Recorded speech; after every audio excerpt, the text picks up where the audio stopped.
Narasimha physical academy, जिसका address आपको पता है, डीआरडीए ऑफिस के पीछे, पांचला कॉलोनी, करौली। बहुत ही बेहतरीन तरीके से army Agniveer, SSC GD, Delhi police समेत कई ट्रेंड में चल रही भर्ती परीक्षाओं का फिजिकल प्लस कोचिंग सुविधाएं दे रही है। कड़ी को थोड़ा आगे बढ़ाएंगे, उससे पहले एक नरसिम्हा की टैगलाइन मैं आपको देना चाहूंगा। नरसिम्हा एकेडमी हमारे विद्यार्थियों के लिए 4 लाइनों में मैं बता रहा हूं कि क्या कहना चाहती है। कहना चाहती है कि राहें जहां तक जाएंगी, राहें जहां तक जाएंगी, राहगीर वहां तक जाएगा। अरे दरिया से क्या पूछ रहा है, नीर कहां तक जाएगा। और ये 2 लाइन अगली तुम्हारे लिए है। राहें जहां तक जाएंगी, राहगीर वहां तक जाएगा, दरिया से क्या पूछ रहे हो, नीर कहां तक जाएगा। अरे खेच धनु की डोर, निशाना साधो अपनी मंजिल पर, बाद में देखा जाएगा ये तीर कहां तक जाएगा, ये तीर कहां तक जाएगा। इसी कड़ी को आगे बढ़ाते हुए मैं आपकी इस क्लास को आगे बढ़ा रहा हूं। शांति के साथ में आप क्लास देखेंगे। एक एक प्रश्न के ऊपर कुछ सहायक प्रश्न होंगे, उन पे भी हम चर्चा करेंगे। पहला प्रश्न आपको साइंस का दिया है बेटा, प्रकाश का सर्वाधिक वेग होता है, और 4 ऑप्शन आपको दे रखे हैं। एक एक ऑप्शन को आपके सामने पॉइंट आउट कर देता हूं। ऑप्शन आपको दे रखे हैं बेटा, जल, वायु, निर्वात और कांच। मैं अपने क्रम में इनको जमा देता हूं। पहला मैंने ले लिया निर्वात, उसके बाद ले लिया वायु, उसके बाद ले लिया बेटा जल, और उसके बाद ले लिया बेटा कांच। अब थोड़ी सी मेरी बात आप समझना ध्यान से। यदि हम बात करें सूर्य से जो हमारा प्रकाश आता है, प्रकाश का स्रोत कौन सा है, सूर्य। और सूर्य में मैंने आपको बताया था कि नाभिकीय संलयन अभिक्रिया होती है। कौन सी अभिक्रिया होती है, नाभिकीय संलयन अभिक्रिया के बाद में सूर्य जो होता है उससे ऊष्मा हमारे प्रकाश के रूप में पृथ्वी पर पहुंचती है। जब सूर्य से प्रकाश निकालता है, उसके बाद में सबसे पहले प्रकाश आता है निर्वात में। कहां आता है बेटा, ये निर्वात पाया जाता है अंतरिक्ष में। कहां पाया जाता है बेटा, अंतरिक्ष में पाया जाता है। एक बात मेरी याद रखना, यहां पर कोई कण मौजूद, इसलिए जहां पर कोई कण मौजूद नहीं हो उसको अंतरिक्ष कहा जाता है। क्या कहा जाता है बेटा। उसके बाद वायु या वायुमंडल कहें, इसमें गैसों का मिश्रण पाया जाता है, इसको वायुमंडल बोलते हैं। उसके बाद में जल, और उसके बाद में कांच। कांच को मैं ठोस भी बोल सकता हूं। यानी कि 4 माध्यम से ही आपके सवाल उठते हैं। पहला माध्यम है निर्वात। निर्वात में किसी भी प्रकार के कण मौजूद नहीं होते हैं। वायु मंडल में या वायु के अंदर गैस मौजूद होती है। उसके बाद जल, इस वायु को विरल माध्यम कहा जाता है मेरे बाबू। क्या कहा जाता है, विरल माध्यम कहा जाता है। इसको सघन माध्यम कहा जाता है। कौन सा कहा जाता है, जिसके कण थोड़े पास पास हो, इसके कण थोड़े दूर हैं, यहां कोई कण नहीं है, यहां सबसे नजदीक कण है। तो यदि प्रकाश की बात करें तो प्रकाश का सर्वाधिक जो वेग होता है वो निर्वात में होता है मेरे भाई। कहां होता है, जहां पर कोई कण मौजूद नहीं होता। अब जहां कण मौजूद नहीं है तो प्रकाश जो है वो सफेद रंग का होता है। कैसे रंग का होता है, एक मैं प्रकाश की जब घटनाएं पढ़ाता हूं तो जैसे ही प्रकाश वायुमंडल में प्रवेश करता है, कहां प्रवेश करता है, तो वायुमंडल में धूल के कण होते हैं मेरे भाई। किसके कण होते हैं, उन्हीं धूल के कणों में प्रकाश अपने रंगों में फैल जाता है, धूल के कणों के कारण, जिसको प्रकाश का प्रकीर्णन कहते हैं मेरे भाई। क्या कहते हैं, प्रकीर्णन। सबसे अधिक प्रकाश का वेग निर्वात में, उससे कम या माध्यम पूछ ले तो विरल माध्यम में। उसके बाद उस जल को कौन सा माध्यम कहते हैं, और उसके बाद यानी कि सबसे कम वेग प्रकाश का कांच में होता है और सबसे ज्यादा किस में होता है। एक सवाल और पूछ लिया जा सकता है कि ध्वनि का सर्वाधिक वेग, किसका वेग बेटा, जस्ट उल्टा चलता है, जस्ट उल्टा चलता है। ध्वनि का सर्वाधिक वेग होगा ठोस में या कांच में। सर्वाधिक वेग किस में होगा, ठोस। उसके बाद में वायु में। और मैं आपको बता देता हूं कि निर्वात में ध्वनि नहीं जाती है, क्योंकि वहां पर कण मौजूद नहीं है, और जहां कण मौजूद नहीं है वहां पर ध्वनि का प्रसार नहीं होता है। इसलिए अंतरिक्ष में अंतरिक्ष यात्री को सुनाई नहीं देता है मेरे भाई। एक बात और यहां से शायद प्रश्न आता है, वो प्रश्न ये आता है कि अंतरिक्ष से देखने पर हमारा आकाश हमें कैसा दिखाई देगा, तो काला दिखाई देगा मेरे भाई। कैसा दिखाई देगा, और जमीन से देखते हैं तो नीला दिखाई देता है। ये दोनों प्रश्न भी पूछे गए हैं। प्रकाश का सर्वाधिक वेग किस में होगा मेरे भाई, निर्वात में। सबसे कम पूछता तो कांच या ठोस में, लेकिन पूछ लेता ध्वनि का सर्वाधिक तो, और सबसे कम होता ही नहीं है निर्वात में। ठीक है, ध्यान रखना। नेक्स्ट क्वेश्चन पे चर्चा करते हैं, किस रंग का प्रकीर्णन सर्वाधिक होता है। बात करते हैं प्रकीर्णन की। तो मेरे भाई जब कभी भी, ये हमारा सूर्य है, क्या है, सूर्य से जब कभी भी दृश्य प्रकाश निकलता है तो ये 7 रंगों में विभाजित होता है। कितने रंगों में, याद रखना, बेनी आह पीनाला, बे से बैंगनी, नीला, आसमानी, हरा, पीला, नारंगी और लाल। याद करने के लिए मैंने आपको बताया है कि आपको याद रखना है बेनी आह पीनाला, ये हमारा प्रकाश जो वायुमंडल में प्रवेश करते ही 7 रंगों में विभाजित होता है। सबसे पहला रंग है बे से बैंगनी, ये बैंगनी, इसके बाद में नी से नीला, आ से आसमानी, है से हरा, पी से पीला, ना से नारंगी और ला से लाल। ठीक है, आपसे पूछा जा सकता है कि प्रकाश वायुमंडल में प्रवेश करते कितने रंगों में विभाजित हो जाता है, तो 7 रंगों में हो जाता है मेरे भाई।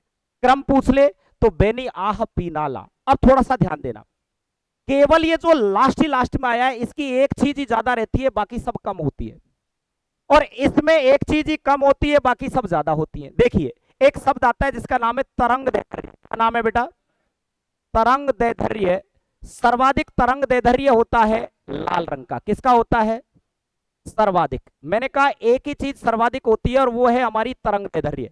सर्वाधिक तरंग दैर्घ्य किसकी होती है, इसी कारण ट्रैफिक सिग्नलों में, इसी कारण ट्रैफिक पुलिस की बत्तियों में, जहां पर भी कहीं प्रकीर्णन करना हो तो इसका प्रकीर्णन कम है और तरंग दैर्घ्य अधिक है, तो इस रंग का प्रयोग करते हैं, लाल का। और सबसे कम तरंग दैर्घ्य, सबसे कम तरंग दैर्घ्य बैंगनी रंग का होता है मेरे भाई। किसका होता है, अब इसके बाद 5 चीजें आएंगे, वो इसकी सर्वाधिक हो जाएंगी। देखो, यदि आपसे बात करें सर्वाधिक प्रकीर्णन, पहले नंबर पर मैं कह रहा हूं प्रकीर्णन, किस रंग का सर्वाधिक, बैंगनी का। वर्ण विक्षेपण, वर्ण विक्षेपण भी किसका सर्वाधिक, ऊर्जा स्तर, यह भी किसका, बैंगनी का सर्वाधिक होता है।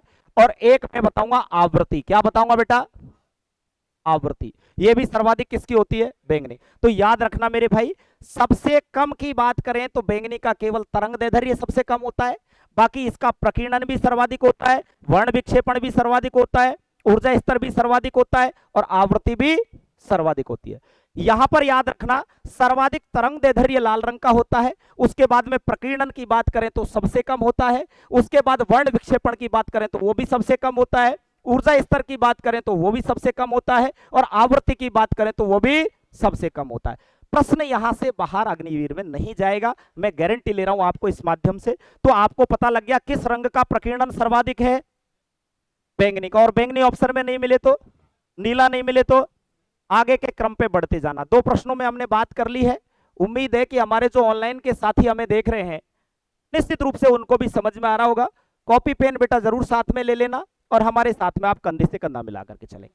नेक्स्ट क्वेश्चन, जिस निश्चित ताप पर द्रव ठोस में बदलता है। अब थोड़ा सा ध्यान देना, मैंने आपको एक चीज बताई थी, मैंने जब आपको तत्व यौगिक और मिश्रण पढ़ा रहा था तो मैंने आपको एक बात बताई थी कि पदार्थ की 3 अवस्थाएं होती हैं। कितनी अवस्थाएं होती हैं, 3। चौथी अवस्था मैंने आपको बताई थी प्लाज्मा अवस्था। कौन सी बताई थी बेटा, डायरेक्ट पूछता है कि पदार्थ की चौथी अवस्था कौन सी है, प्लाज्मा। और 5वीं अवस्था बोस आइंस्टाइन कंडेंसेट, जिसको बीईसी कहा जाता है। तो 5 प्रश्न तो आपके ये कि पदार्थ की मूल 3 अवस्थाएं थी, ठोस द्रव गैस, उसके बाद चौथी आई प्लाज्मा और 5वीं आ गई बेटा बीईसी, बोस आइंस्टाइन कंडेंसेट। जिस निश्चित ताप पर द्रव ठोस में बदलता है, ये तीनों का परिवर्तन पूछता है। एक मैंने ली ठोस, एक मैंने ली द्रव और एक मैंने ली मेरे भाई गैस। अब आप थोड़ा सा ध्यान से समझना इस बात को, सवाल यहां से 100% पूछा जा सकता है, संभावना है 2-3 एग्जाम में पूछा गया है। जब कभी भी कोई भी ठोस द्रव में बदलता है, ठोस किस में बदलता है, उसको क्या कहते हैं, गलन। क्या कहते हैं, गलन या पिघलना, गलन या पिघलना। ठीक है, द्रव का गैस में बदलना, बाष्पीकरण या क्वथन। बाष्पीकरण क्या कहते हैं, बाष्पीकरण। लेकिन कोई ठोस सीधा ही गैस में बदल जाए उसको कहते हैं बेटा ऊर्ध्वपातन। क्या कहते हैं मेरे भाई? ऊर्ध्वपातन। और उदाहरण भी पूछता है कि ऊर्ध्वपातन का उदाहरण है तो कपूर। क्या है बेटा? कपूर को जब आप जलाओगे, कपूर ठोस होता है, जल करके सीधा गैस बदलता है, इसमें बदलता है। एक और उदाहरण मैंने आपको बताया था नौसादर। क्या बताया था बेटा? नौसादर। यदि अपन बात करें ठोस का द्रव में बदलना पड़ लिया, द्रव का गैस में बदलना पड़ लिया, ठोस का गैस में बदलना पड़ लिया, इसका उल्टा कर दें, गैस का ठोस में बदलना, गैस का ठोस में बदलना क्या होता है बेटा? है निक्षेपण। क्या होता है? निक्षेपण। निक्षेपण का मतलब एक उदाहरण भी है पाला पड़ना। क्या है बेटा?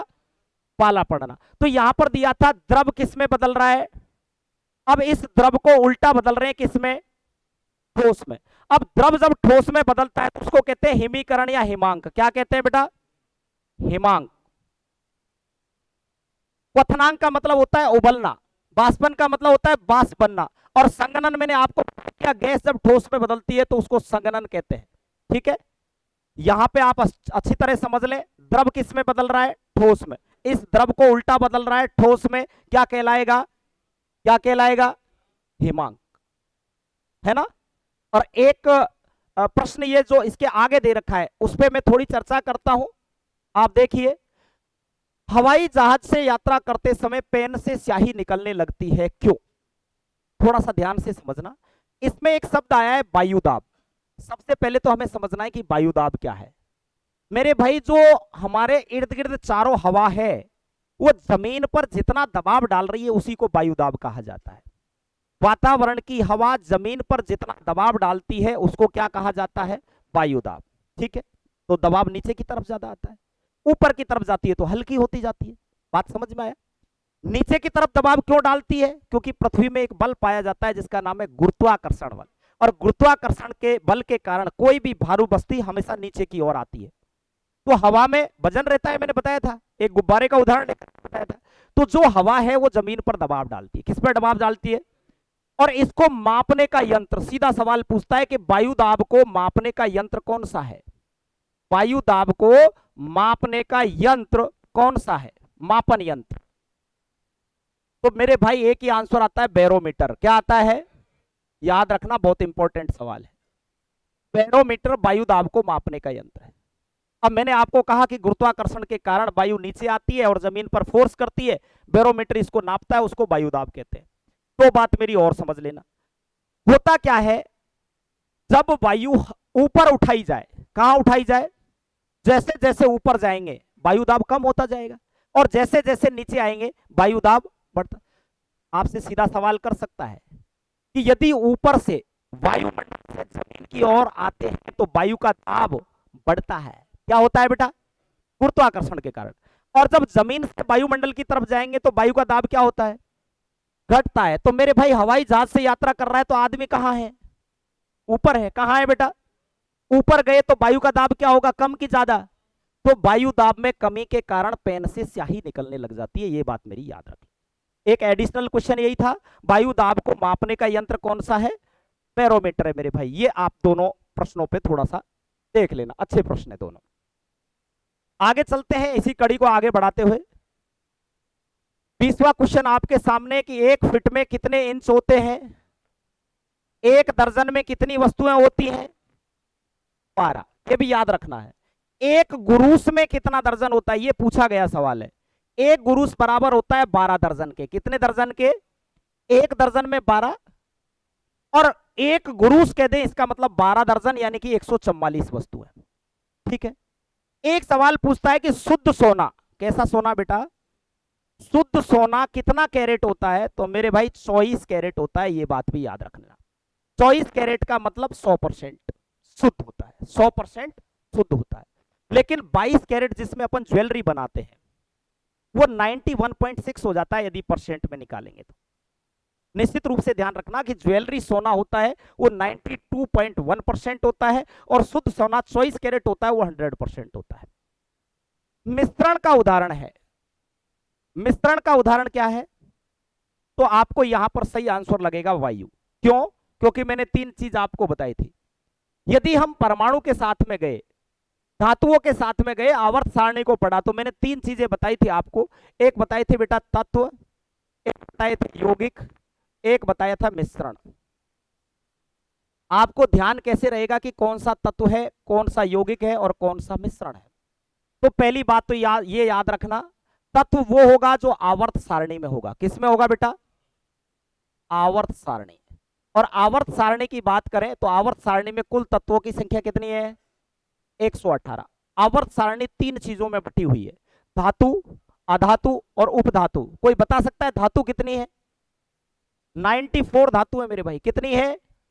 94 धातु है। अधातु, अधातु 18 और उपधातु 7 है मेरे भाई। ये डायरेक्ट सवाल पूछता है आपके, तो मैंने देख लिया।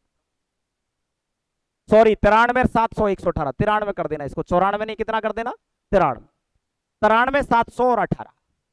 और प्राकृतिक धातु 94 थी, प्रकृति में 94 मिली, बाकी सारी के सारी 24 धातु जो है, सॉरी हाँ 24 धातु जो है वो आपकी कृत्रिम धातु है। कैसी धातु है? कृत्रिम, मानव निर्मित, जो मानव ने बनाई है।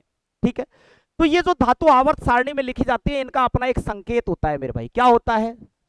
और कुछ संकेत मैं आपको बता देता हूं। लोहे के लिए क्या संकेत आता है? Fe। चांदी के लिए क्या आता है? Ag, है ना। सोने के लिए क्या आता है? Au। क्या आता है? पारे के लिए पारा, Hg। सोडियम Na, डायरेक्ट संकेत भी पूछ लेता है कभी कभी। सोडियम का क्या है बेटा? Na। तो जो आवर्त सारणी में लिखे गए हैं वो सारे क्या है मेरे भाई? और उनका अपना संकेत होगा और आवर्त सारणी में रहेंगे। तो मैंने अभी बता दिया लोहा एक तत्व है। लोहा क्या है मेरे भाई? तत्व है। उसके बाद में आते हैं यौगिक पर। किस पे आते हैं बेटा? तो यौगिक की मैं यदि आपसे बात करूं, यौगिक की आपसे बात करूं, तो यौगिक वह होगा जिसका अपना सूत्र होगा। क्या होगा बेटा? सूत्र। नमक का सूत्र पढ़ा है क्या? NaCl। इसका मतलब ये क्या है? यौगिक है। नमक क्या है? यौगिक है। फिटकरी का सूत्र पढ़ा है क्या? क्या होता है, कोई बता सकता है?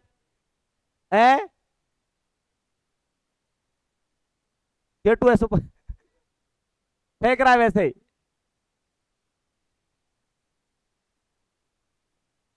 KlSO2, सॉरी SO4 2 12H2O, ये फिटकरी का सूत्र होता है।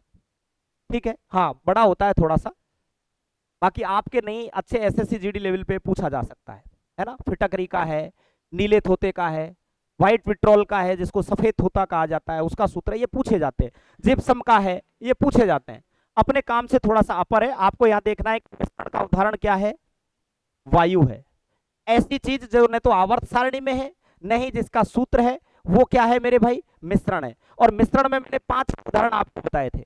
एक मैंने कहा पेट्रोल, ये बहुत ज्यादा पूछा जाता है, तो पेट्रोल भी मिश्रण है, याद रखना। वायु एक मिश्रण है, चाय एक मिश्रण है, शरबत एक मिश्रण है, और एल्कोहल भी एक मिश्रण है। और आपको उसके बाद में ये याद रखना है कि जिसका सूत्र नहीं है वो सबके सब मिश्रण है। ठीक है मेरे भाई, चलें थोड़ा सा आगे बढ़े। परमाणु बम में किस तत्व का प्रयोग होता है? किसका होता है बेटा? यूरेनियम का। किसका? और यूरेनियम में भी यूरेनियम 235। कितना मेरे भाई? यूरेनियम 235। बात कर लेते हैं परमाणु बम की। किसकी बात करते हैं? परमाणु बम। परमाणु बम किस सिद्धांत पर काम करता है? डायरेक्ट सवाल पूछता है तो नाभिकीय विखंडन। किसके ऊपर? नाभिकीय विखंडन के सिद्धांत पर काम करता है मेरे भाई। नाभिकीय विखंडन का मतलब होता है एक भारी नाभिक के ऊपर न्यूट्रॉनों की बमबारी करवाई जाती है, जिससे नाभिक 2 या 2 से अधिक नाभिकों में टूट जाता है, तो विखंडन हो जाता है और उससे ऊर्जा विमुक्त होती है, और उससे हमारा परमाणु बम बनता है। क्या बनता है? एक बम मैंने बताया था हाइड्रोजन बम। कौन सा बताया था बेटा? वो नाभिकीय संलयन प्रक्रिया पे काम करता है। किस पे करता है? नाभिकीय संलयन प्रक्रिया पे। तो परमाणु बम की बात करें, किस पे काम करता है बेटा? नाभिकीय विखंडन पे। और नाभिकीय विखंडन का यदि अपन बात करें तो इसमें यूरेनियम 235 मुक्त होती है और इसका प्रयोग किया जाता है। किसका प्रयोग किया जाता है बेटा? यूरेनियम 235 का परमाणु बम में। कोई बताना चाहेगा कि 2 एडिशनल प्रश्न पूछ लो। भारत ने परमाणु बम का परीक्षण कहां किया था? पोखरण जैसलमेर में। किया था बेटा? पोखरण जैसलमेर में। और यदि बात करें इसके आगे भी, प्रथम बार विश्व में परमाणु बम का एक तो अपने भारत में तो परीक्षण किया है, इस्तेमाल नहीं किया। विश्व में पहली बार परमाणु बम का इस्तेमाल कहां किया? तो बेटा द्वितीय विश्व युद्ध में। कौन से विश्व युद्ध में? अमेरिका ने चलाया था और जापान के ऊपर चलाया था 1945, 6 अगस्त 1945 और 9 अगस्त 1945। मैंने इनका नाम भी बताया है। ये हिरोशिमा पर चलाया गया। आवाज नहीं बेटा, आवाज नहीं, बिल्कुल। हिरोशिमा पर और ये नागासाकी पर। और इसका नाम था बेटा लिटिल बॉय, लिटिल बॉय। और इसका नाम था बेटा फैटमैन। क्या था बेटा? फैटमैन। लगभग प्रत्येक तथ्य से सवाल पूछा गया है। डायरेक्ट सवाल पूछ देता है कि पहली बार परमाणु बम का इस्तेमाल किस देश पर किया गया? जापान पर। किस देश ने किया? कब किया? द्वितीय विश्व युद्ध में। भारत के पास में भी अपना परमाणु बम है, भारत ने उसका केवल परीक्षण किया, इस्तेमाल नहीं किया। इस्तेमाल आप लोग सेना में जाएं तब करना है ना, बोला मोदी जी छूट दो, हम परमाणु बम चलाएंगे, हैं? तो जो परमाणु परीक्षण किया था वो कहां किया था? पोखरण जैसलमेर में। पहला परमाणु बम कब गिराया गया? दूसरा, पहला परमाणु बम किस स्थान पर गया? दूसरा कहां गिराया गया? पहले परमाणु बम का नाम और दूसरे का नाम। इससे बाहर क्वेश्चन आपके कतई नहीं जाएगा, गारंटी ले रहा हूं मैं इस बात। उसके बाद क्वेश्चन नंबर 23, प्रबल अम्ल का उदाहरण है। देखो मैंने आपको दो चीज बताई थी, एक तो बताया था अम्ल और एक बताया था क्षार। हाँ, आज के दिन एक मेरी दो लाइनें वो जरूर बोलनी चाहिए अम्ल और क्षार के ऊपर, कि अम्ल का स्वाद खट्टा होता है, आपको पता है? अम्ल सदा खट्टे होते हैं, कड़वापन है क्षार में। कड़वापन किसमें है? क्षार स्वाद में कैसे होते हैं? कड़वे। अम्ल सदा खट्टे होते हैं, कड़वापन है क्षार में, और दोनों को मिला दें तो लवण तथा जल बनता है अम्ल क्षार के प्यार में। दोनों का प्यार करा दें, मिला दें तो लवण और जल बन जाता है। मेरे तो मजा आ रहा है पीछे। बोला गुरुजी वैलेंटाइन डे में प्यार भरी बातें हो रही है, बहुत आनंद आ रहा है। चलो कोई बात नहीं मेरे भाई। हाँ, एक और बात याद रखना अम्ल क्षार के बारे में। तो मैंने आपको एक याद दिलाई थी, एक लड़के का नाम अनिल छाला ने क्या बताया था? ऐसे अम्ल से नीले लिटमस को लैसे लाल कर देते। अम्ल नीले लिटमस को क्या कर देते हैं? अम्ल नीले लिटमस को लाल कर देते हैं। और क्षार लाल लिटमस को क्या कर देते हैं मेरे बाबू? ये बात याद रखना। यदि ये बात चल रही है लिटमस की, तो इससे भी प्रश्न पूछा जाता है, लिटमस है क्या? तो लिटमस एक प्रकार का सूचक है, सूचक है जिसको इंडिकेटर कहते हैं, और ये अम्ल और क्षार का पता लगाता है। और मेरे भाई अम्ल और क्षार का पता लगाने के लिए एक पैमाने का प्रयोग किया जाता है जिसका नाम है पीएच पैमाना। क्या नाम है बेटा? 0 से 14 तक के अंक होते हैं, और यदि बात करें तो बीचों बीच में 7 होता है। कितना होता है मेरे भाई? 7 पे उदासीन रहता है। 7 पे क्या रहता है? 7 से 14 तक क्षारीय और 0 से 7 तक। और इस पीएच पैमाने का निर्माण, ये अम्लीय हो गया, उदासीन हो गया, क्षारीय। उदासीन में केवल एक ही चीज आती है, जल। क्या आती है बेटा? और जल में भी आसुत जल देता है। कैसा जल? जानते हैं किसे कहते हैं आसुत जल? है? नहीं जानते? अरे कभी बीमार हो गए, इंजेक्शन लगवाने गए डॉक्टर के पास, पानी निकलता है एक बोतल, टच करके पिछवाड़े में ठोक देता है, वही आसुत जल है। ध्यान रख लेना। उसका पीएच मान कितना होता है? 7। ठीक है। वैसे वर्षा का शुद्ध जल होगा, उसका भी पीएच 7 होगा। लेकिन मैंने आपको एक चीज बताई थी, अम्लीय वर्षा बताई थी ना। फैक्ट्री का जहरीला धुआं जिसमें SO2 और NO2 नामक गैस होती है, मौसम की पहली बरसात आती है तो दोनों गैस घुल जाती हैं और वो जहरीली हो जाती है, उसको अम्लीय वर्षा कहा जाता है। क्या कहा जाता है? तो वर्षा अम्लीय भी हो सकती है यदि उसमें SO2 और NO2 है, तो बाकी वर्षा का जल शुद्ध माना जाता है। ठीक है। पीएच पैमाने का आविष्कार सोरेनसन ने किया था, ये बात भी ध्यान रखना, नाम है सोरेनसन। अब आते हैं अपन प्रबल अम्ल का उदाहरण। तो बेटा प्रबल अम्ल में मैंने 3 चीज आपको पढ़ाई है, और तीनों प्रबल अम्लों के आप नाम याद रखना। पहला प्रबल अम्ल है HCl, हाइड्रोक्लोरिक अम्ल। एक सवाल तो यही पूछता है HCl का पूरा नाम क्या है, हाइड्रोक्लोर। मानव के शरीर में बनने वाला प्रबल अम्ल कौन सा है, HCl। HCl का निर्माण मानव के कौन से अंग में होता है, आमाशय में। किस में बनता है, आमाशय में बनता है। मैंने पाचन तंत्र में आपको पढ़ाया था। एक मैंने बताया था H2SO4 सल्फ्यूरिक अम्ल, कौन सा अम्ल। यहां से सवाल पूछा जाता है कि कार की बैटरी में कौन से अम्ल का प्रयोग किया जाता है। और एक मैंने बताया था HNO3 नाइट्रिक अम्ल, कौन सा अम्ल बेटा, नाइट्रिक अम्ल। कौन सा अम्ल, नाइट्रिक अम्ल। मैंने एक बात और बताई थी आपको, मैंने कहा दो कौन कौन से अम्ल हैं जो मिलकर के अम्ल राज बनाते हैं, HCl और HNO3 3:1 में मिलते हैं, तब जाकर के अम्लराज बनाते हैं। अम्लराज सुनार की दुकान पर पाए जाने वाला एक ऐसा जल होता है जो सोने को भी गला देता है। क्या कर देता है, सोने को भी गला देता है। ठीक है, तो प्रबल अम्ल का उदाहरण क्या हो जाएगा मेरे भाई, ये प्रबल क्षार है, ये प्रबल क्षार है। और ये भी एक प्रकार का क्षार है, MgOH2 मैंने आपको पढ़ाया है, मिल्क ऑफ मैग्नीशिया। मैंने कहा किसी का पखाना निकलना बंद हो गया हो, कहने का मतलब लेटरिन बंद हो जाए, है तो उस समय पे जो लिक्विड आता है ना, उसमें यही आता है, MgOH2, है ना। MgOH2 का नाम क्या है, मिल्क ऑफ मैग्नीशिया। क्या नाम है बेटा, आंतों को पूरी तरह साफ कर देता है। हाँ, सुबह रेलगाड़ी चलती दिखती है। ठीक है मेरे भाई, हाँ वही है। चलिए आगे बढ़ते हैं, थोड़ा सा आगे। आधुनिक आवर्त सारणी किसकी देन है, हेनरी मोजले के। अभी मैंने 3 प्रश्न आपसे कर लिए हैं।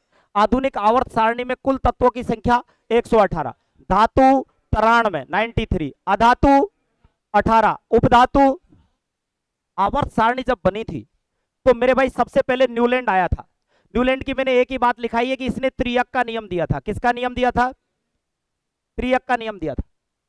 और बढ़ते परमाणु भार के आधार पर इसने बनाया था, मैंने क्लास में लिखाया है ये। उसके बाद में डाबरनियर आया था। कौन आया था, इसने अष्टक का नियम दिया था। किसका दिया था बेटा, अष्टक का नियम दिया था। और अभी की बात करें तो हेनरी मोजले ने आधुनिक आवर्त सारणी दी है। क्या डाबर, अरे डाबरनियर ने तो अष्टक का नियम बाद में आया, ये तो पहले न्यूलैंड आया था, त्रियक का नियम दिया था। देखना एक बार ध्यान से। ठीक है, अगला प्रश्न चलते हैं। निम्नलिखित में से कौन सी मिश्र धातु नहीं है, यानी कि 3 इनमें मिश्र धातु है, 3 मिश्र धातु है, कौन सी नहीं है। तो नहीं है वो तांबा नहीं है मेरे भाई। मिश्र धातु किसे कहते हैं, ऐसी धातु जो 2 या 2 से अधिक धातुओं के मिश्रण से बनी है। स्टील के लिए मैंने कहा था, स्टील में एक ही चीज याद रखना, कॉलोनी, कॉलोनी, कॉलोनी में स्टील बहुत बिखरता है। कौ से कॉपर, लो से लोहा और नी से निकल, यानी कापर, कापर प्लस लोहा प्लस निकल, निकल, ये स्टील कॉलोनी में मिलता है।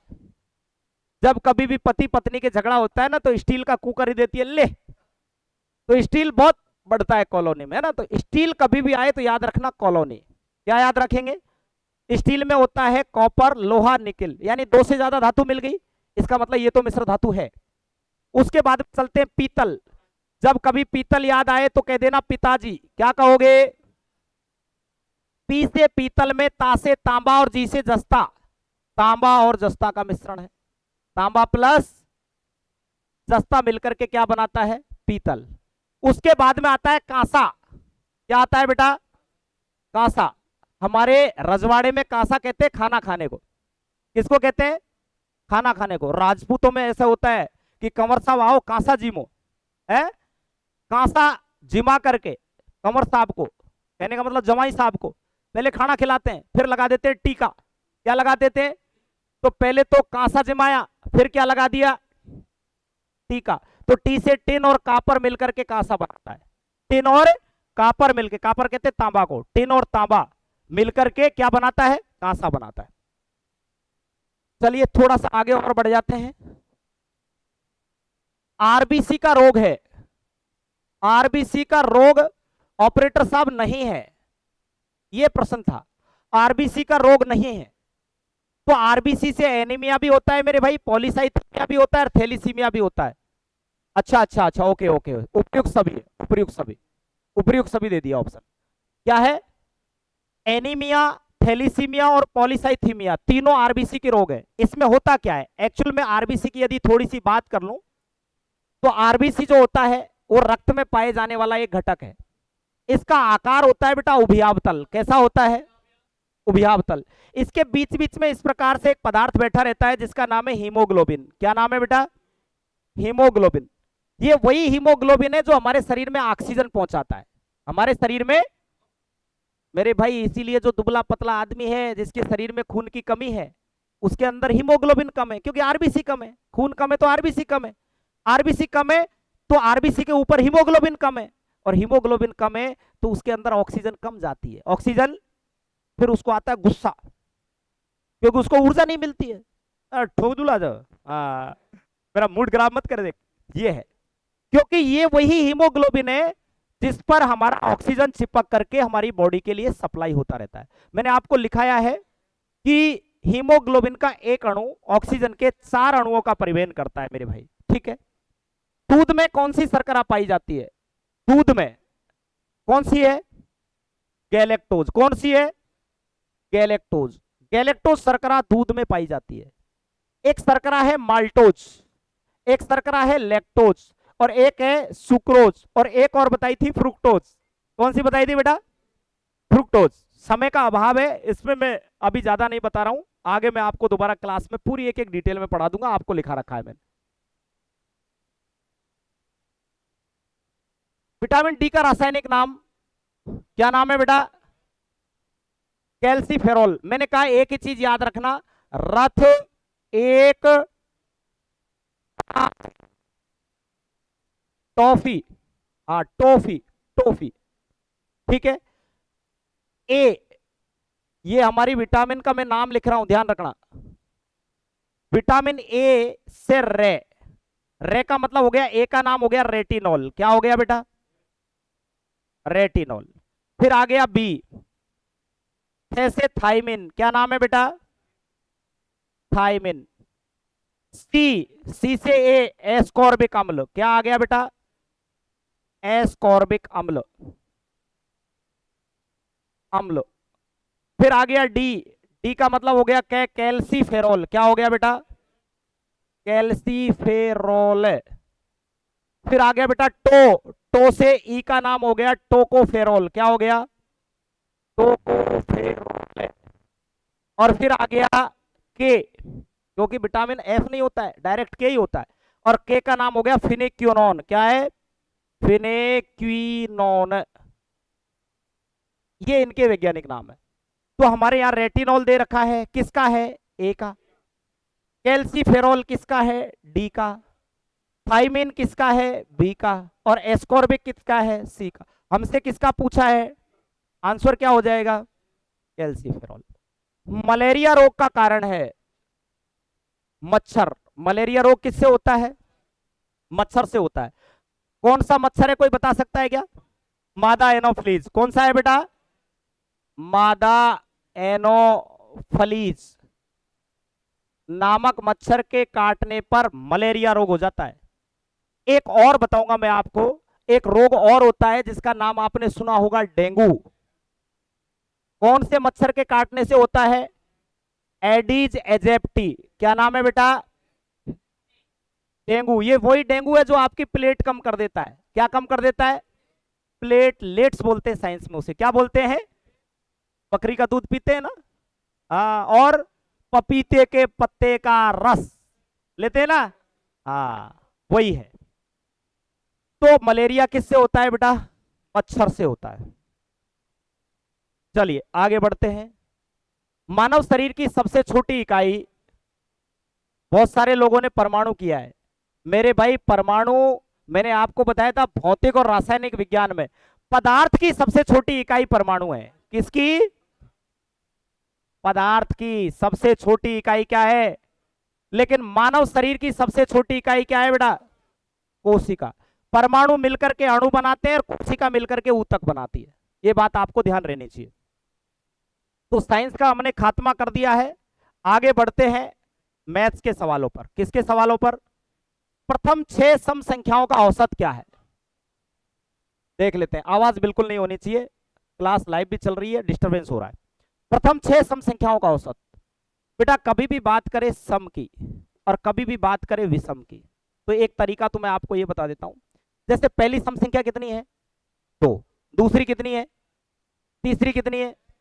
तो मैं ऐसा कह सकता हूं कि किसी भी सम संख्या को 2 से गुणा करने पर प्राप्त करते हैं। तो सम संख्या हमेशा 2n की सीरीज में होती है। जैसे पहली है तो 2 गुणा 1 2, दूसरी है तो 2 गुणा 2 4, तीसरी है तो 3 गुणा 2। एन की जगह जो जितने नंबर की संख्या आपको निकालनी है उतनी रख दो और गुणा 2 से कर दो। जैसे मैं कहूं 10वीं सम संख्या कौन सी है? 10 दूनी के 20। 15वीं कौन सी है? 15 दूनी के 30। 40वीं कौन सी है? 40 दूनी के 80। 50वीं कौन सी है? 100। तो इसने कहा भाई पहली सम संख्या 6 निकालनी है अपन को। पहली 6, तो पहली तो 2 है ही है, और छठवीं क्या हो गई? 12। छठवीं क्या हो गई? 6 दूनी के 12। और विषम संख्या ज्ञात करनी हो तो 2n में से 1 घटा देना। ये मैंने आपको लिखा है, बहुत अच्छे से समझाया। अभी जब कभी हमें इसका औसत निकालना है तो औसत के लिए मैंने एक तो बता रखा है कि इनको लिख करके जोड़ दो, एक मैंने बता रखा है कि पहली संख्या और लास्ट संख्या को जोड़ के आधा कर दो। तो पहली संख्या 2, लास्ट संख्या 12, और 12 और 2 को जोड़ दिया, कितना हो गया? 14। और 14 का क्या करना है? आधा। कितना हो गया बेटा? आंसर क्या आ जाएगा? 7। मेरे भाई जो लोग कह रहे हैं कि गुरुजी डायरेक्ट संख्या लिख के जोड़ दो, यहां तो आपका सवाल सही हो जाएगा, लेकिन मेरे भाई सवाल यहां गलत हो जाएगा। 1 से लेकर के 99 तक की सभी संख्याओं का औसत बताओ। अब आप जोड़ोगे क्या? नहीं जुड़ पाएगा, टाइम लगेगा। मैंने क्या कहा है? पहली प्लस लास्ट। पहली कितनी है? लास्ट कितनी है? 99 और 1 और 100 का आधा। गैप नहीं से निकाल दिया ने। ले, हाँ तो और मेरे से ही बात कर रहे, कहोगे कि नहीं कहोगे? अच्छा इसके और अपर दे दे, 1 से 999 तक की सभी संख्याओं का औसत। हाँ सेकंड लगे। पहली 1, 999, 1000, 1000 का आधा। तो यहां पर आपको समझ में आ गया, पहली 2, छठवीं 12, 12 और 2 14, 14 का आधा 7। निम्न में से अपरिमेय संख्या नहीं है। भाई तो अपरिमेय संख्या है बेटा। अब मेरी बात ध्यान रखना, अपरिमेय संख्याएं ऐसी संख्याएं नहीं हो सकती जिनका पूरा पूरा वर्गमूल लिया जाता है। पूरा पूरा वर्गमूल, 16 का पूरा पूरा वर्गमूल आ रहा है 4, 16 का कितना आएगा? क्योंकि 4 का वर्ग 16 है। तो ये अपरिमेय नहीं है। पाई एक अपरिमेय संख्या है, √3 एक अपरिमेय संख्या है, और √12 भी एक अपरिमेय संख्या है। ज्यादा डिटेल आपको देखनी है तो जब मैं संख्या पद्धति लूंगा उस समय अपरिमेय संख्या पढ़ाऊंगा, उसमें पढ़ना। ठीक है, चलें आगे। 20 किलोग्राम 80 किलोग्राम का कितना प्रतिशत है? तो मेरे भाई मैंने आपको एक ही बात कही थी कि 2 संख्या लगातार होंगी, जिसके साथ का लगा हुआ है उसको नीचे रखना है। 20 बटे का 80 के साथ में लगा हुआ है 80, और कभी भी अंश बटे हर की संख्या को प्रतिशत में बदलने के लिए किससे गुणा करते हैं? 20 एकम 20 चौके 80, 4 से काटा 25, चिन्ह लगाना मत भूलना परसेंट का। कितना आंसर आ जाएगा बेटा? 25%। कितना आ जाएगा बेटा? 25%। सतीश, हो मेरा ही नाम ले लिया। चलिए, सतीश सर द्वारा विज्ञान के टोटल कितने चैप्टर थे? 30 चैप्टर। उनमें से कितने पढ़ा दिए? पढ़ा कितने दिए? टोटल कितने हैं? बच कितने गए? 12। तीनों डाटा यहां लिख लो। हो सकता है इसकी भिन्न पूछ ले और इसकी भिन्न पूछ ले, हम देखते हैं किसकी पूछ रहा है। उनके नहीं पढ़ाए गए चैप्टरों की भिन्न क्या है? तो कितने नहीं पढ़ाए भैया? तो 12/30 कर दो। और पढ़ाए हुए की पूछता तो 18/30 कर देते। 4 से कट रहा है क्या? 6 से। 6 दूनी के 6 पंजे कितनी हो गई बेटा? 2/5। कहां है? पहले ही नंबर पे मिल गए तो। अच्छा नहीं पढ़ाए हुए की पूछ रहा है कि पढ़ाए हुए की? नहीं पढ़ाए गए की तो 2/5। पढ़ाए हुए की पूछता तो कितना लिखता है यहाँ? 18/30। 6 से कट रहा है क्या? 6 तिये 18, 6 पंजे 30, 3/5 होते। पढ़ाए गए की कितनी हो जाती? और नहीं पढ़ाए गए की कितनी रह गई? 2/5 रह गई। पढ़ते हैं थोड़ा सा और आगे। और ये आज तो सभी गुरुजी के नाम लिख दिए। लेखराज सर, आदरणीय कोच सर, ये हमारे डिफेंस के कोच है मेरे भाई, खतरनाक फिजिकल करवाते हैं।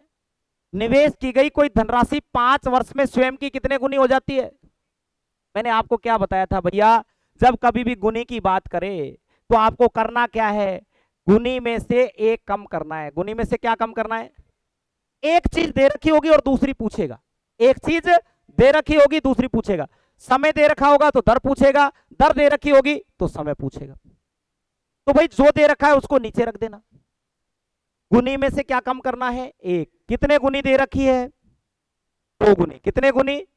2 में से एक कम करो, एक बटे नीचे क्या दे रखा है, और 100 से गुणा कर दो। किससे गुणा कर दो? दर दे रखी है तो दर लिख देना, समय दे रखी है तो समय लिख देना, और गुणा कर देना 100 से। दर दे रखी है तो आंसर समय में आएगा, समय दे रखी है तो दर में आएगा। 5 से काट दूं कितनी बार?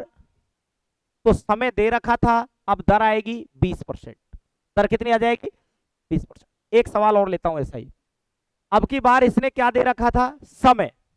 मैं आपको दर दे रहा हूं कि कोई राशि 20% की दर से, कितने की दर से, कितने समय में स्वयं की तिगुनी हो जाएगी?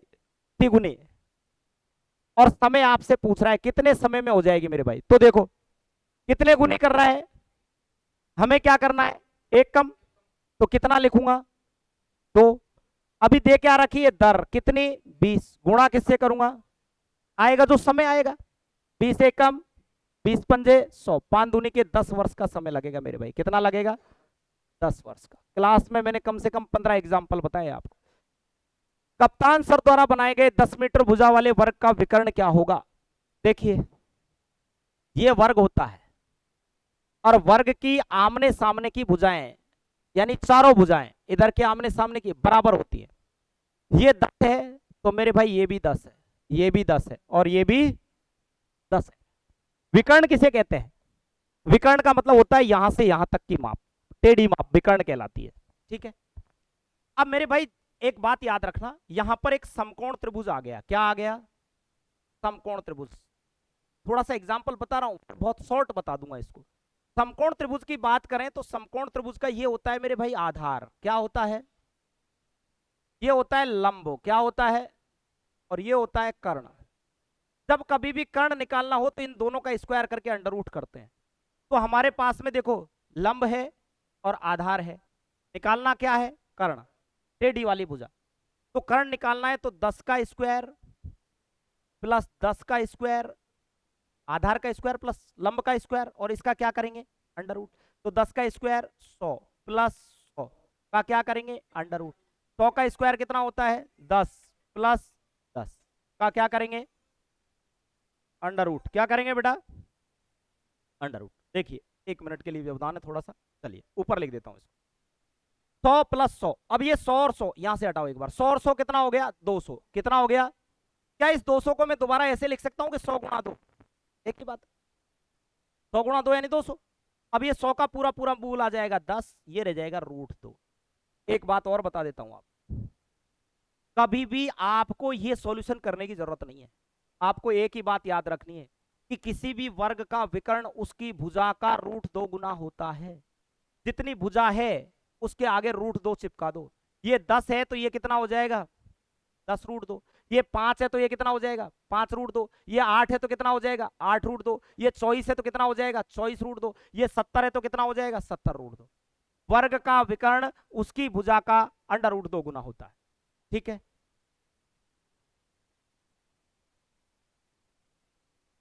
cos 45 का मान ज्ञात करें। ट्रिग्नोमेट्री की पूरी टेबल में आपको एक बार और समझा दूंगा, अभी आप ध्यान रखना। cos 45 का मान होता है 1/√2। ये पूरी वैल्यू है, आपको याद ही करनी पड़ेगी। x प्लस 1/x बराबर 5 हो तो x² प्लस 1/x² का मान क्या होगा? बेटा एक, या तो आप इधर और इधर दोनों जगह प्लस रखो, या दोनों जगह माइनस रखो। माइनस रखेंगे तो +2 कर देना, और प्लस रखेंगे तो -2 कर देना इसके स्क्वायर में। मैंने पहले भी ऐसा सवाल दिया था। x प्लस 1/x बराबर 5 है, तो हमने क्या किया था? 5 का स्क्वायर -2। 5 का स्क्वायर कितना? -2 बराबर कितना आ जाएगा? 23 कितना आ जाएगा। लेकिन ऐसा हो यहां भी माइनस हो और यहां भी माइनस हो, तो अब की बार हम क्या करेंगे, 5 का स्क्वायर करके चिन्ह का उल्टा चलते हैं। चिन्ह प्लस का है तो -2 करते हैं, चिन्ह माइनस का है तो +2 करते हैं, ये बात ध्यान रखना। यदि यहां चिन्ह माइनस का और माइनस का होता तो हम 5 का स्क्वायर 25 +2 करते, यानी कि आंसर 27 आता। ये दोनों चीज आपके दिमाग में बैठ जानी चाहिए। बढ़ूं आगे। अमृतसर एक कार 18 किलोमीटर प्रति घंटा की चाल से चलाते हैं। 18 किलोमीटर प्रति घंटे का मतलब है 1 घंटे में चलते हैं 18 किलोमीटर।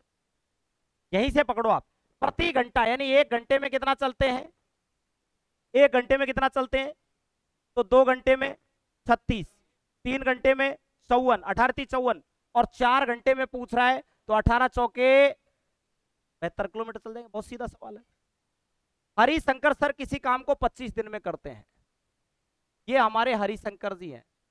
25 दिन में कोई तपेला रख दे इनके सामने, लड्डू सून देते हैं, उसको पूरा खत्म कर देते हैं। उसी काम को ब्रजेश सर 50 दिन में करते हैं। ब्रजेश सर उसको कितने दिन में करते हैं, 50 दिन में। कहने का मतलब मेरे पास में एक लड्डुओं का ढकोला था, इसमें लड्डू लड्डू भरे थे, फुल लड्डू भरे थे, मुझे पता नहीं कितने थे पर लड्डू ही लड्डू भरे थे। ठीक है, मैंने हरिशंकर जी से पूछा, मैंने कहा गुरुजी लड्डू कितने दिन में खा जाओगे, कहा गुरुजी 25 दिन में सल्टा दूंगा। और ब्रजेश जी से, उन्होंने कहा भाई अपनी क्षमता कम है गुरुजी, अपन को तो 50 दिन लगेंगे। कितने दिन लगेंगे, मैंने कहा तुम दोनों को एक साथ बिठा दूं तो कितने दिन में खा जाओगे। तो मेरे दिमाग में एक प्रश्न आया कि भाई ये तो पता होना चाहिए कि लड्डू कितने हैं। हमेशा ये जो संख्या होती है, जब हमें कुल लड्डू पता करना होता है तो इन दोनों के लघुत्तम लेना पड़ता है। क्या लेना पड़ता है, और लघुत्तम का नियम है कि बड़ी संख्या को उठा लो और पिछली संख्याओं का भाग दो, जहां भाग चला जाए वही लघुत्तम होता है। 50 उठाया, 50 में 25 का भाग जा रहा है क्या, तो 50 ही लघुत्तम है। जैसे यहां होता 10, 20, 30, बड़ी कौन सी है, 30 को उठाते।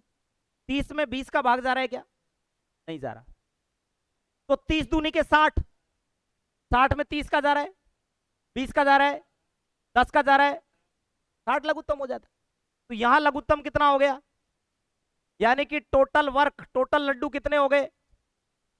हरिशंकर जी 25 दिन में 50 लड्डू खाते हैं, एक दिन में कितने खाते होंगे, एक दिन में 2 ही चेपते होंगे। ब्रजेश जी 50 दिन में 50 खाते हैं, एक दिन में कितना खाएंगे, दोनों मिलकर एक दिन में कितना खाएंगे। अब कह रहा है कि दोनों मिलकर उन लड्डुओं को कितने दिन में खा जाएंगे, तो आंसर आ जाएगा 50 में 3 का भाग देना है, 50/3। यही पूछ रहा है, दोनों मिलकर उस काम को कितने दिन में कर देंगे, 50/3। और बेहतर तरीके से आपके दिमाग में इसको बिठाऊंगा, अभी समय का अभाव है, केवल आंसर सॉल्यूशन चल रहा है, बातें बिल्कुल नहीं होनी चाहिए, आवाज नहीं आनी चाहिए।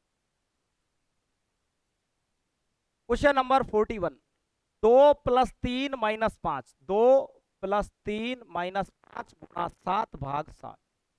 मैंने आपको कहा कि बेटा जब कभी भी गणित में 2 या 2 से अधिक संक्रियाओं पर एक साथ काम करते हैं तो बोर्ड मास का नियम लगाते हैं। किसका, बोर्ड मास। बी से कोष्टक, सबसे पहले किसको हल करते हैं, फिर ऑफ यानी का, फिर डी यानी भाग,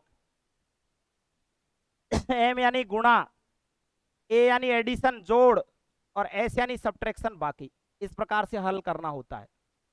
अब इसमें कोष्टक तो है ही नहीं, छोड़ देते हैं, हटा देते हैं, का भी नहीं है, हटा देते हैं। सबसे पहले क्या करना है, 7 में 7 का भाग देना है।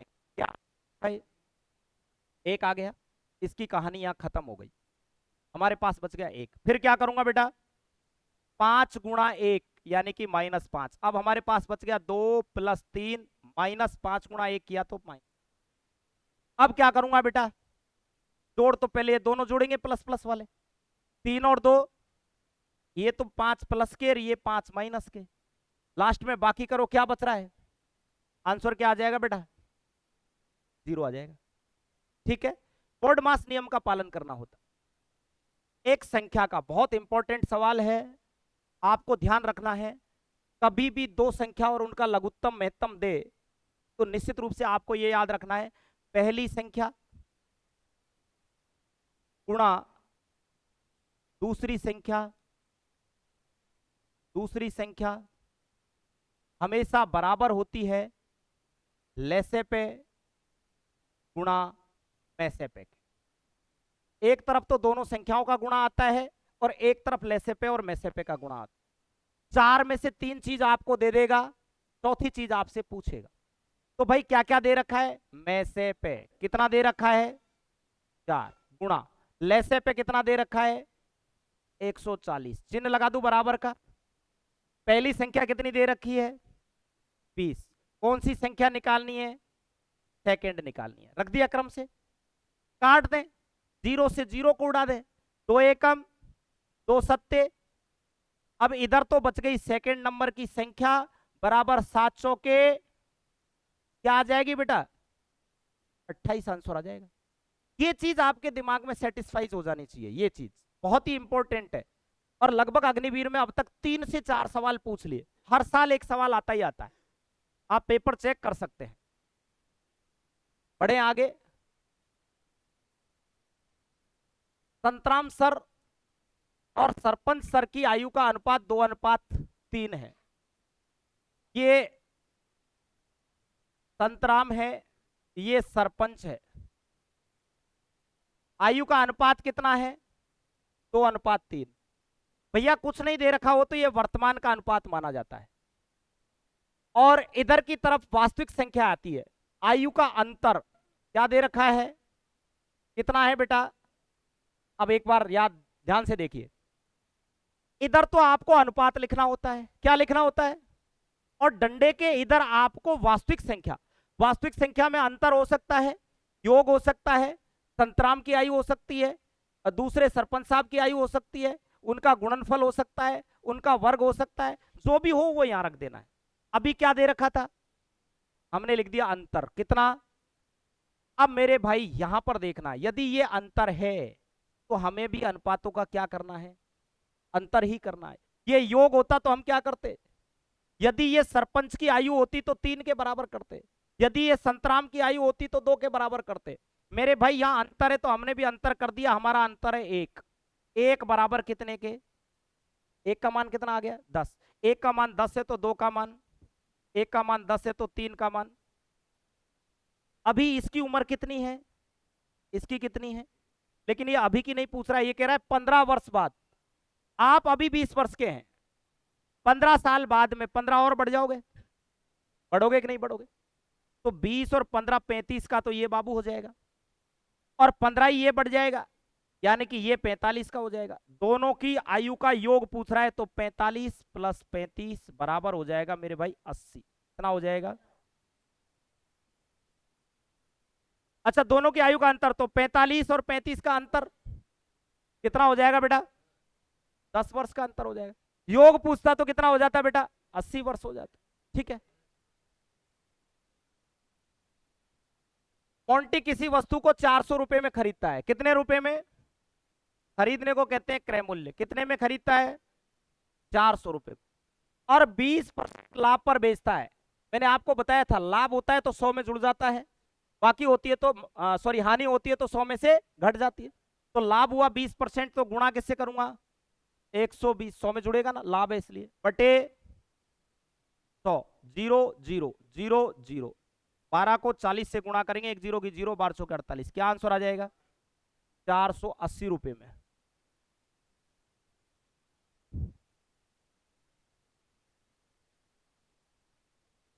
अज्जू सर द्वारा 1000 रुपए की धनराशि 10% वार्षिक चक्रवृद्धि ब्याज से, अब की बार ब्याज कौन सा दिया है बेटा? मैंने आपको बताया था, आवाज नहीं रहे। 10%। सबसे पहले प्रतिशत को पकड़ना है। 10%, प्रतिशत हटता है तो नीचे आता है 100, यानी कि 1/10। क्या आ गया बेटा? 1/1000 रुपए हमारा मूलधन है। कितने रुपए? 1000 रुपए। दो तरीके बताऊंगा इसके। कितने साल के लिए? मेरे भाई जब 3 साल हो तो 3 डंडा बना देना, और 2.5 साल हो तो भी 3 डंडा बना देना, 2 साल हो तो 2 डंडे बना देना, 1.5 साल हो तो भी 2 डंडे बना देना। यानी 1 है तो 1, 1 से ज्यादा और 2 के बराबर है तो 2, 2 या 2 से ज्यादा है और 3 के बराबर है तो 3। 1/10 निकालना है इसका। तो 1000 गुणा 1/10, एक जीरो से एक जीरो कट गया, यानी 100 रुपए आ गए। कितना रुपए ब्याज मिल गया? चक्रवृद्धि ब्याज ये कहता है कि अगली साल इन दोनों पे ब्याज लेगा। इसका 1/10 हुआ 100 और इसका 1/10 हुआ 10, क्योंकि 100 गुणा 1/10, एक जीरो फिर कट जाएगी 10। दूसरी साल पे किस्सा खत्म। तीसरी साल पे चलते हैं। तो तीसरी साल पे ये कहता है सबसे पहले इस पे ब्याज दे। 1000 का 1/10 यानी 100 रुपए दे। 100 का 1/10 यानी 10 रुपए दे। 100 का 1/10 यानी 10 रुपए दे। 10 का 1/10 यानी 1 रुपया दे। अब सबको जोड़ लो, मिश्र धन पूछ रहा है तो 1000, 1100, 1200, 1300, 10, 20, 30, 31, कितना आ जाएगा बेटा? 1331 रुपए आ जाएगा। तरीका नंबर 2, ए भाई तरीका नंबर 2, जो ये कह रहे थे कि इसमें दिक्कत आती है गुरुजी, शॉर्ट समझा दो, एक कतई एन शॉर्ट। वो देखे, कोई सा भी ब्याज हो, सबसे पहले आपको प्रतिशत वार्षिक दर उठा लेनी है 10%। कितनी है मेरे भाई? ये परसेंट हटता है, नीचे क्या लाता है? इसका मतलब क्या हो गया? 1/10। क्या हो गया बेटा? 1/10 ही हुआ। हमने रुपए कितने दिए? 10। हमने रुपए कितने दिए? ब्याज कितना मिलेगा? 1 रुपए, यानी रुपया कितना हो जाएगा? 11। हर साल में 11/10 होता जाएगा। अब आपने रुपया कितना दिया था? 1000। कितनी साल के लिए? तो 3 साल के लिए दिया है तो 3 बार 11/10 से गुणा कर दो। 2 साल के लिए दिया है तो 2 बार 11/10 से गुणा कर दो। 3 साल के लिए दिया है तो 11/10 गुणा 11/10 गुणा 11/10, 1 0 2 0 3 0, 1 0 2 0 11 गुणा 11 करते हैं 121, गुणा 11 करते हैं तो 11 एकम 11 का 1, हासिल लग गई 1, 11 दूनी 22 और 1 23 का 3, हासिल लग गई 2, 11 एकम 11 और 2 13, ये आपका 1331। ठीक है, दोनों में से जो भी तरीका आपको समझ में आए, ऐसे कम से कम 10 सवाल क्लास में मैं आपको और करा दूं। नेक्स्ट चलते हैं। 5 प्रश्न आपके रीजनिंग के हैं। जिस प्रकार राजस्थान का संबंध जयपुर से है, आपको पता है जयपुर राजधानी क्या है, तो पंजाब की राजधानी क्या होगी? कोई दिक्कत ही नहीं है, राज्य राजधानी आपको याद होनी चाहिए। किसी गाय के लिए बछड़ा, गाय का क्या होता है? वैसे ही भेड़ का क्या होता है? मेमना होता है। कुत्ता आ जाता तो क्या हो जाता? तिल्ला। गाय का बछड़ा होता ही है। ये छोना तो ऐसे ही लिखा है इसमें। छोना मैंने नहीं सुना क्या होता है छोना है?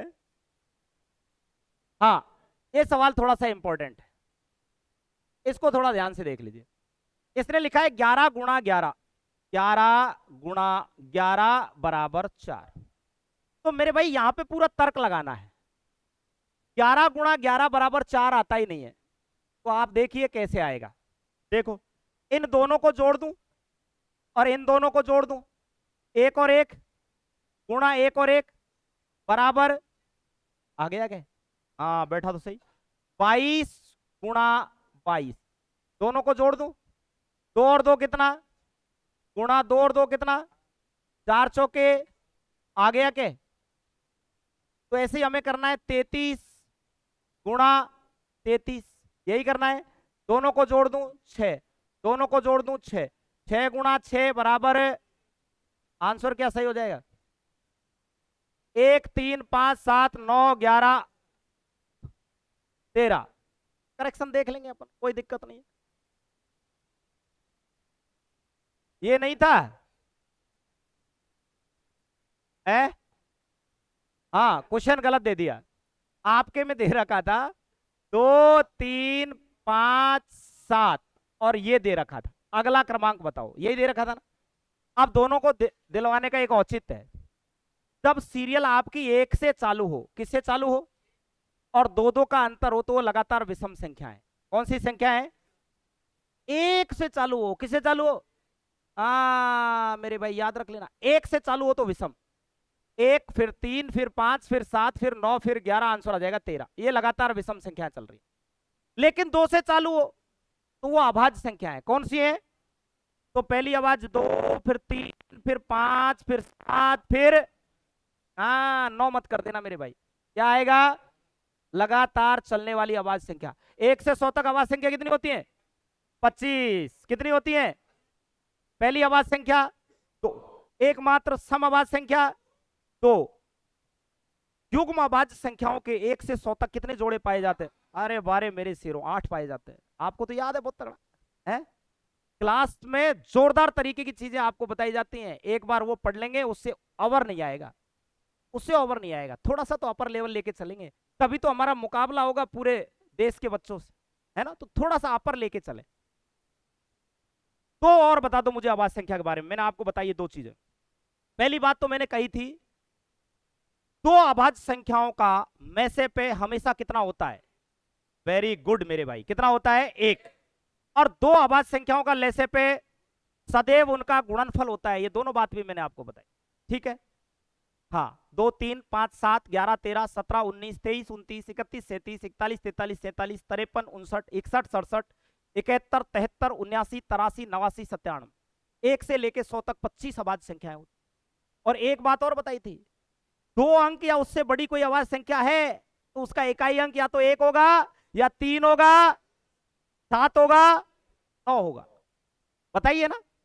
हाँ, तो ये 4-5 चीजें केवल रिपीटेशन में चलोगे मेरे भाई, श्रेष्ठतम की तरफ जाओगे। ए ई आई ओ, लगातार 5 अंग्रेजी वर्णमाला के स्वर।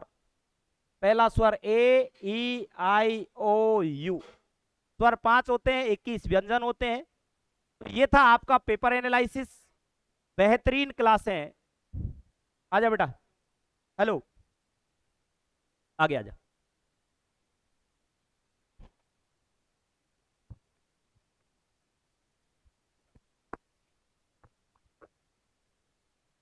चतुर्वेदी।